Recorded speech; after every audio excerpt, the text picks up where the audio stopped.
Monsieur Sarkozy s'appelle Nicolas Sarkozy. C'est injustifiable comme les autres. Et s'il a Non, été on ne pris peut pas la dire main ça. dans C'est la un poche, ancien président, forcément, il est différent. non, C'est un monsieur, ancien il a président qui a été jugé comme Madame, ancien vous allez président, avoir madame. la parole toute la journée. Donc laissez-moi parler. Je trouve que c'est une Oula. honte. Une honte. Donc en ce moment même, devant son domicile dans le 16e arrondissement de Paris, il y a ses enfants, sa famille, ses amis, son frère, on a aperçu ses proches rassemblés pour soutenir Nicolas Sarkozy qui s'apprête à quitter son domicile pour rejoindre la prison de la Santé dans le 13e arrondissement. C'est le fait majeur de la journée. Barbara Lefebvre disait que c'est historique parce que c'est vrai que c'est des images qu'on n'a jamais vues en France et même en Europe. Il n'y a aucun ancien président en Europe n'a été incarcéré. Avec Nicolas Sarkozy, c'est blanc et noir. C'est-à-dire qu'il y a ceux qui s'attristent ce matin, et puis ceux qui jubilent aussi, qui disent il va en prison, il a été condamné, et la loi est la même pour tout le monde, Barbara. C'est doublement historique. Bien sûr que c'est historique puisque un président de la République est incarcéré. En effet, on voit certains jubiler, en particulier évidemment à l'extrême gauche, où on se délecte de voir Nicolas Sarkozy, depuis le temps qu'ils en avaient contre lui. Je précise juste en préambule que je n'étais pas du tout un soutien de Nicolas Sarkozy, même si évidemment en 2007 j'ai cru lui à ses belles promesses, donc j'avais voté pour lui. Mais alors au bout de quelques mois déjà j'étais déçue, notamment quand j'avais vu la galerie des gens qu'il recevait, et notamment le premier chef d'État qu'il avait reçu à l'Élysée, je m'en rappelle, c'était Omar Bongo. Donc je m'étais dit d'accord, si ça commence comme ça, on est mal barré. Donc voilà, donc j'étais pas du tout ensuite un soutien de Sarkozy. Néanmoins, mettre un président de la République en prison, déjà, c'est historique. Mais deuxièmement, je pense que c'est historique du point de vue du droit. Parce qu'on a encore rarement vu le fait de ne pas respecter l'article 9 de la Déclaration des droits de l'homme et des citoyens, qui font partie du bloc de constitutionnalité. Je rappelle l'article 9 de la Déclaration des droits de l'homme et des citoyens. Tout homme est présumé innocent jusqu'à ce qu'il ait été déclaré coupable. S'il est jugé indispensable de l'arrêter, toute rigueur qui ne serait pas nécessaire pour s'assurer de sa personne doit être sévèrement réprimée par la loi. Monsieur Nicolas Sarkozy, en vertu de quelque chose qui s'appelle le deuxième degré de juridiction, est toujours présumé innocent puisqu'il a fait appel. Il n'est donc pas déclaré coupable. Par ailleurs, lorsqu'on lit l'arrêté de la décision de justice, il n'est pas coupable puisqu'il a été innocenté de la plupart des incriminations. On a juste considéré que... Il a été condamné pour association de malfaiteurs. Je cite l'association de malfaiteurs, c'est-à-dire il ne pouvait pas ne pas savoir. Et Nicolas Bavrez a écrit un article, il a dépioté la décision de justice et il a relevé cette phrase incroyable. Les efforts de Claude Guéant et de Brice Hortefeux pour défendre Nicolas Sarkozy prouvent qu'il savait quelque chose. Alors là, c'est le pompon de la pomponnette, c'est-à-dire qu'en fait, des gens qui bossent pour toi, qui essaieraient peut-être de, on ne sait jamais, essayer de faire quelque chose qui serait de l'ordre de l'arnaque, ce qu'ils n'ont pas fait. Tu ne pouvais pas ne pas savoir qu'ils étaient en train de penser à peut-être qu'ils allaient faire une arnaque au nom de la République. Donc moi, je trouve que... Donc toi, tu dis que cette condamnation est injuste. Non, mais c'est historique d'enfermer quelqu'un qui est, jusqu'au moment où nous nous parlons, qui est présumé innocent. Donc c'est très grave d'un point de vue de droit. Je ne suis pas juriste, mais je vous dis que les étudiants en droit pour des années et des années vont travailler sur cette façon d'avoir tordu l'état de droit, alors que ces gens-là qui aujourd'hui se délectent n'ont que ça à la bouche. L'état de droit, l'indépendance de la justice. L'exécution on voit très provisoire. bien, c'est le signe aujourd'hui, et je ne suis pas fan de Sarkozy, c'est le signe aujourd'hui de la déliquescence de l'état de droit. Il est là aujourd'hui. Alors, Jérôme Marty, rappelons quand même que l'exécution provisoire est prévue par la loi, mais ça ne s'applique pas uniquement à Nicolas Sarkozy, c'est-à-dire qu'effectivement, on peut mettre en prison avant l'appel. Il y a des milliers de personnes qui sont en préventive, il y a des milliers de personnes qui sont innocents parce qu'ils ont fait appel ou autre, qui sont en préventive. C'est presque le lot commun, quoi. Moi, ce qui me dérange plus, c'est pas d'aller stigmatiser ou dire je ne sais quoi de la justice. C'est ce qui s'est passé. C'est que potentiellement, on est dans une affaire où il y a 270 victimes, dont 55 Français, que ces familles-là ont perdu les leurs, qu'elles ne les récupéreront pas, et qu'elles doivent être affligées quand elles voient le spectacle qui nous est donné. Ensuite, qu'il y ait du monde lors de la mise sous écrou de M. Sarkozy, moi ça ne me choque pas, c'est normal. Sa famille, ses proches, ses soutiens, qui viennent le voir, c'est tout à fait normal. Ce qui est plus choquant, c'est les déclarations de certains qui, encore une fois, vont taper sur la justice, et c'est ça qui fragilise le pays. C'est pas tellement de voir un homme politique ou un ex-président mis sous écrou en préventive. C'est pas la préventive. Hein. Ben non, pas en préventive. Mais... Le mot n'est pas bon. Hein. La préventive, c'est avant que tu sois jugé. En détention. Là, il est mis sous écrou pour la protection, parce qu'on peut penser qu'il est dangereux, qu'il soit dehors. Mais bon, il a fait appel. Je ne doute pas que dans quelques jours ou quelques semaines, son procès en appel. Sortir.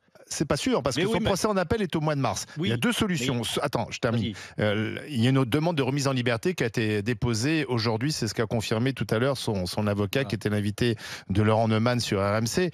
Donc, soit il peut être libéré dans un mois ou deux, soit il peut rester en prison jusqu'à son procès en appel, qui a lieu au mois de mars. Pour l'instant, on n'en sait rien. C'est ça, on n'en sait rien, mais bon. C'est les juges qui vont décider. Sortir. La voie légale et judiciaire se poursuit.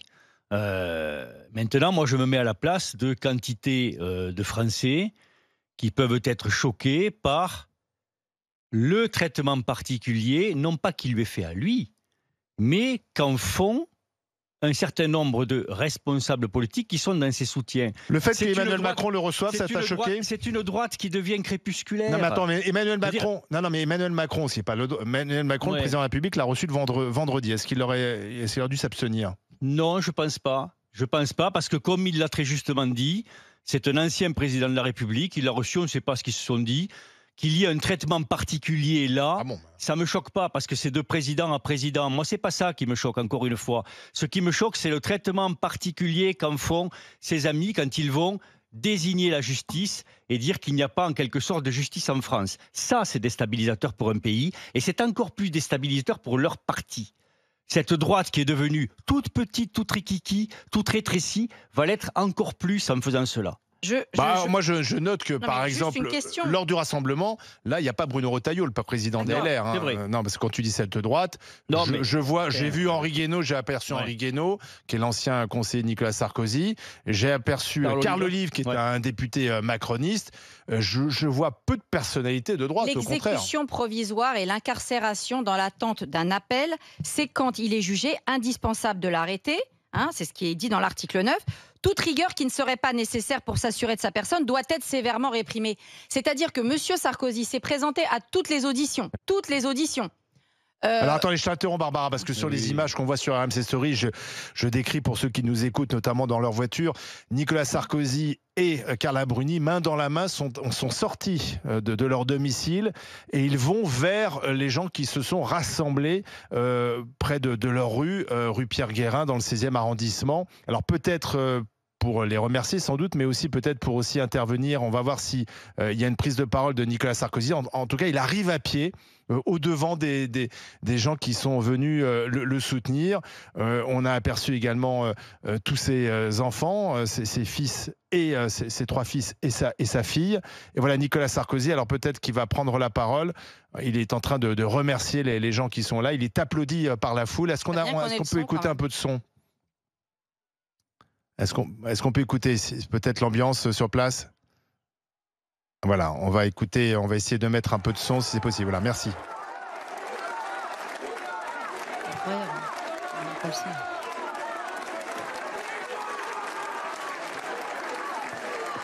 Il prend sa fille dans ses bras. Voilà, il est en train de prendre sa fille dans ses bras, Julia. Et il est en train de discuter, de remercier ses enfants qui sont là. C'est d'ailleurs les fils de Nicolas Sarkozy qui avaient appelé à ce rendez-vous. Et Louis Sarkozy avait expliqué qu'il ne s'agissait pas de dénoncer la décision de justice, mais simplement d'apporter un soutien amical. Nicolas Sarkozy applaudit.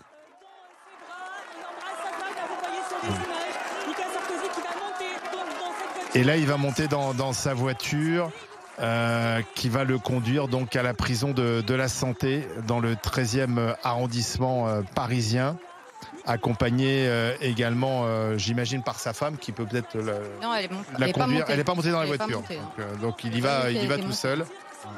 Il va donc passer ce soir sa première nuit en prison, condamné, rappelons-le, à 5 ans de prison ferme pour association de malfaiteurs dans l'affaire du financement libyen de sa campagne présidentielle. Et la foule qui est là pour le soutenir. On a vu également les frères de Nicolas Sarkozy rassemblés et des soutiens, mais je le disais quand même, très peu de responsables politiques en fait, de droite. On a aperçu Henri Guénaud, Carl Olive, mais finalement assez peu. Alors il y a peut-être aussi quelques députés. Et Carla Bruni aussi très applaudie. Voilà, et son nom est scandé. Carla, vous l'entendez?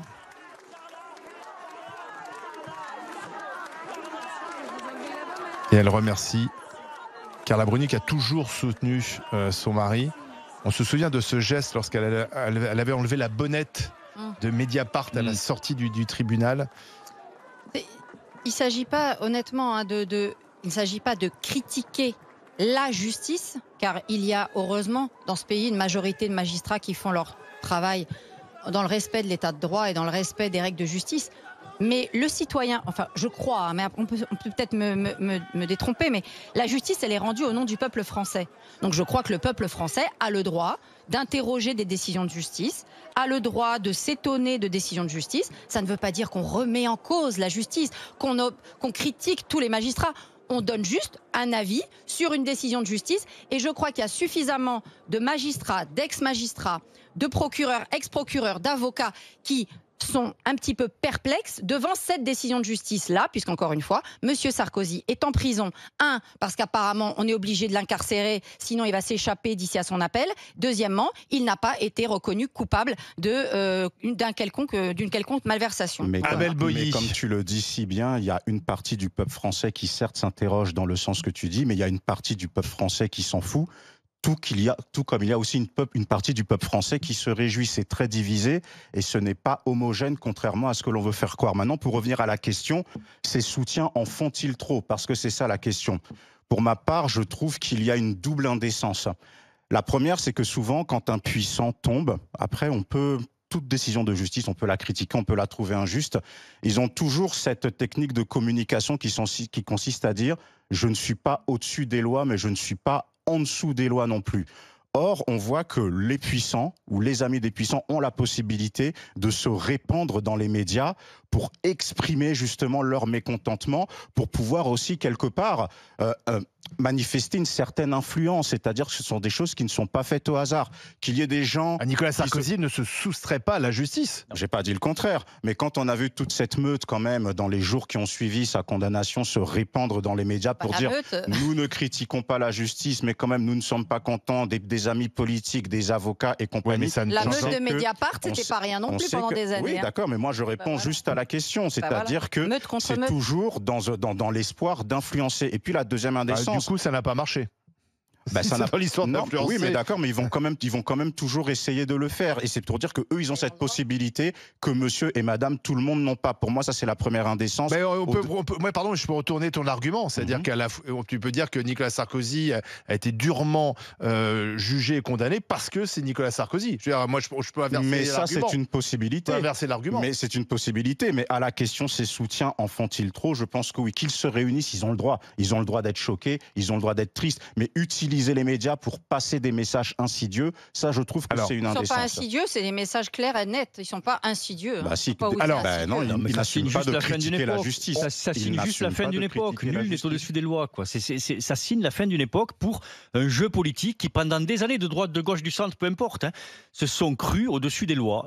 Là, on tape au plus haut, c'est sûr, ça peut choquer, mais ça prouve une chose, c'est que nul n'est au-dessus des lois. Alors, on va continuer d'en parler. Le sénateur qui a drogué sa collègue, il fera de la tôle. Parce qu'à mon avis, lui, il n'en fera pas. Mais non, tu verras, il aura du sursis et il aura une amende. Alors que M. Sarkozy, qui, pour une suspicion de peut-être qu'il savait de quelque chose qui n'est pas arrivé, lui, il fait de la prison. Moi, je me place pas dans la supposition. Non, mais moi, je m'en fous de Sarkozy. Non, je m'en fiche de Sarkozy. Je te dis qu'un sénateur qui drogue sa collègue pour peut-être la violer, là voilà, c'est peut-être aussi. Eh ben lui, tu verras qu'il fera pas de prison. Et d'ailleurs, il est toujours libre, que je sache. Peut-être qu'il pourrait récidiver. Il est peut-être dangereux, ce monsieur Perdriau. Eh ben non, il est toujours dehors. Alors, voilà, les criminels sexuels dehors et une soi-disant pseudo-association de malfaiteurs, il est en tôle. Alors, dans un instant, qui va pas. on continue d'en parler avec vous au 32-16. Vous nous appelez comme Sophia qui est avec nous. Est-ce que vous êtes choqué par ce qui arrive à Nicolas Sarkozy, ou au contraire, vous dites c'est normal et c'est les soutiens qui vous choquent? Je vois qu'au 32-16, c'est assez partagé. On continue d'en discuter ensemble. À tout de suite dans les grandes gueules sur RMC Story. Sophia est avec nous au 32-16. Bonjour Sophia. Bonjour à tous. Bienvenue dans les Grandes Gueules, vous nous appelez de Mâcon en Saône-et-Loire. Qu'en pensez-vous? Je trouve que c'est honteux tout ce bruit pour Monsieur Sarkozy qui n'est plus président.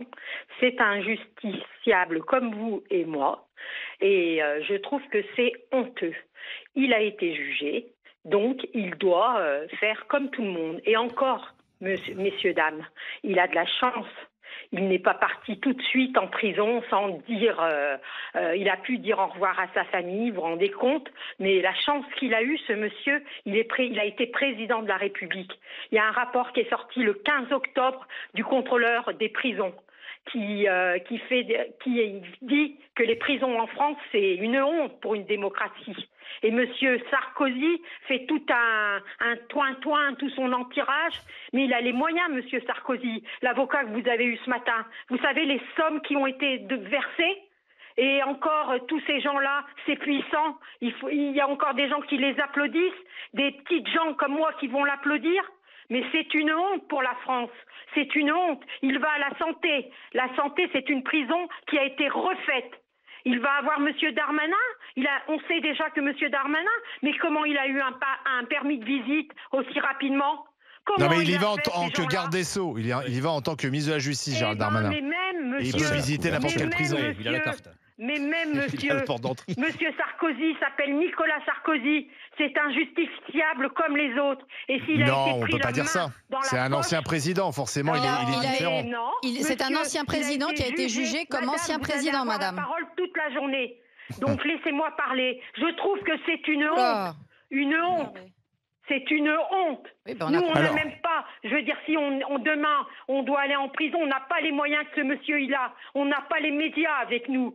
Vous en faites tout un cirque, mais c'est un justiciable.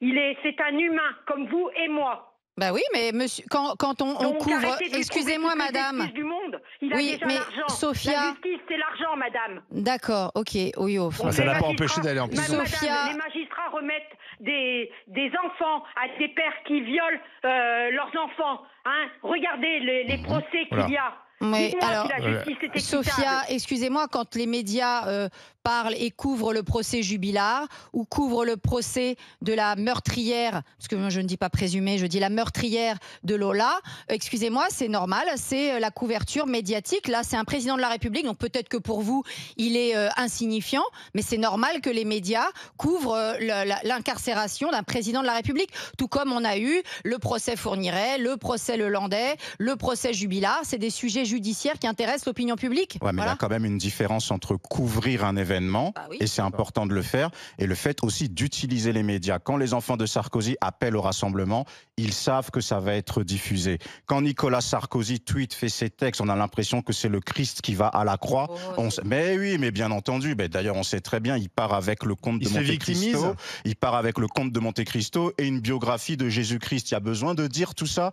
C'est là où il y a l'indécence. On peut être choqué. Moi, je ne le remets pas en cause.